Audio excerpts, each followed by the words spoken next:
वंदे वंदे वंदे वंदे वंदे इनकलाब जिंदाबाद जिंदाबाद इनकलाब जिंदाबाद जिंदाबाद इनकलाब जिंदाबाद जिंदाबाद संविदा कर्मचारियों को न्याय दो न्याय दो न्याय दो संविदा कर्मचारियों को न्याय दो न्याय दो न्याय दो बिजली के संविदा कर्मचारियों को न्याय दो न्याय दो न्याय बिजली के संविदा कर्मचारियों को न्याय दो। मोहम्मद खालिद, बहुत दुर्योग है हमारा जो आज 2 अक्टूबर गांधी जयंती के दिन हम इको गार्डन में धरना प्रदर्शन कर रहे हैं और सरकार को जताने का काम कर रहे हैं कि बताइए जो गांधीवादी तरीके से हम आंदोलन कर रहे हैं, क्या हमारा हक नहीं है कि हम अपनी आवाज़ को उठा सकें? क्या हमारा हक नहीं है कि जो हम बुरी तरीके से हमारा 7,000 8,000 में काम हो रहा, मैं चाहता हूं कि हमें 18,000 20,000 तनख्वाह मिले।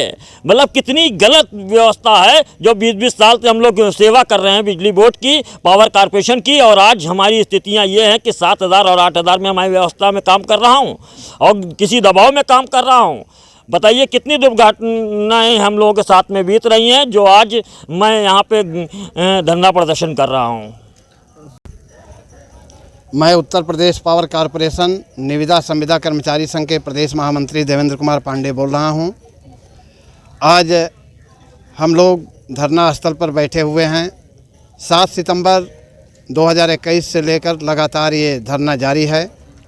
इस धरना के जारी होने का मुख्य कारण है कि पावर कॉरपोरेशन प्रबंधन द्वारा नीतियों का विरोध करके ठेकेदारी चलाई जा रही है।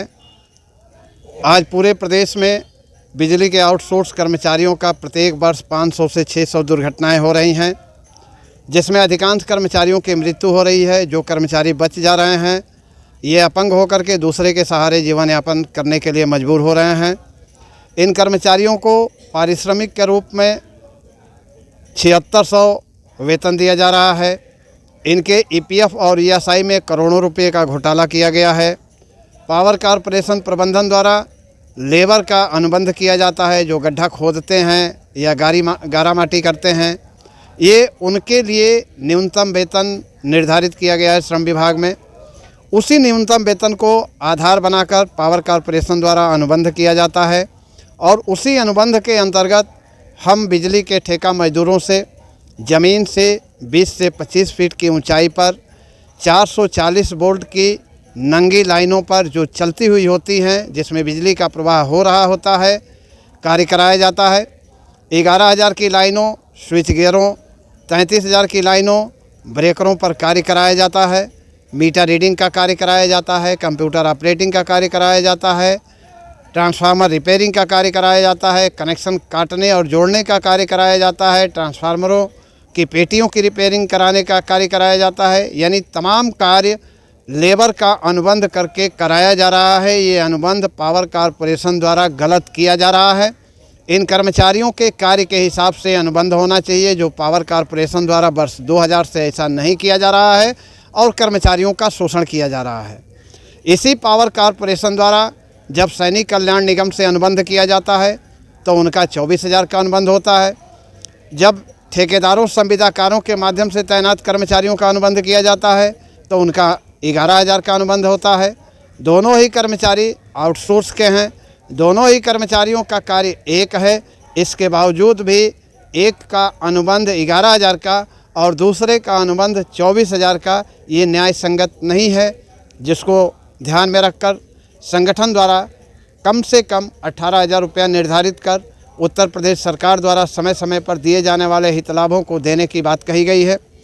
पावर कॉरपोरेशन द्वारा एक लाइनों के ऊपर दूसरी लाइन, दूसरी लाइनों के ऊपर तीसरी लाइन को दौड़ाया गया है, जिससे नीचे के लाइन पर कार्य करते समय कर्मचारी ऊपर के लाइन के संपर्क में आने से घायल हो रहे हैं।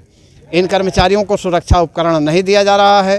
अकुशल कर्मचारियों से भी दबाव बना करके अधिकारियों द्वारा कार्य कराया जाता है, जिससे आए दिन दुर्घटनाएं हो रही हैं, जिसमें उनकी जान तक चली जा रही है।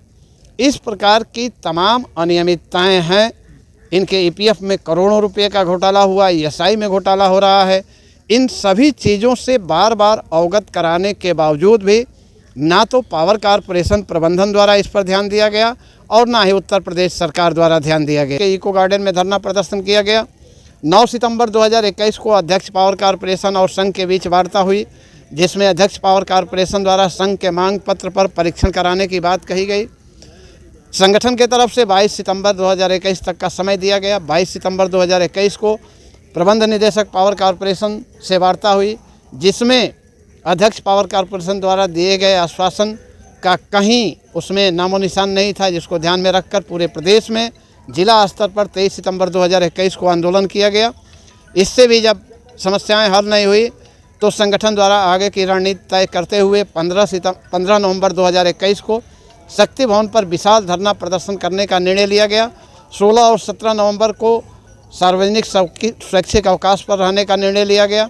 18 नवंबर से पूरे प्रदेश के जिला मुख्यालयों सहित शक्ति भवन पर विशाल धरना प्रदर्शन करने का निर्णय लिया गया है और इको गार्डन में ये लगातार धरना जारी रखने का निर्णय लिया गया।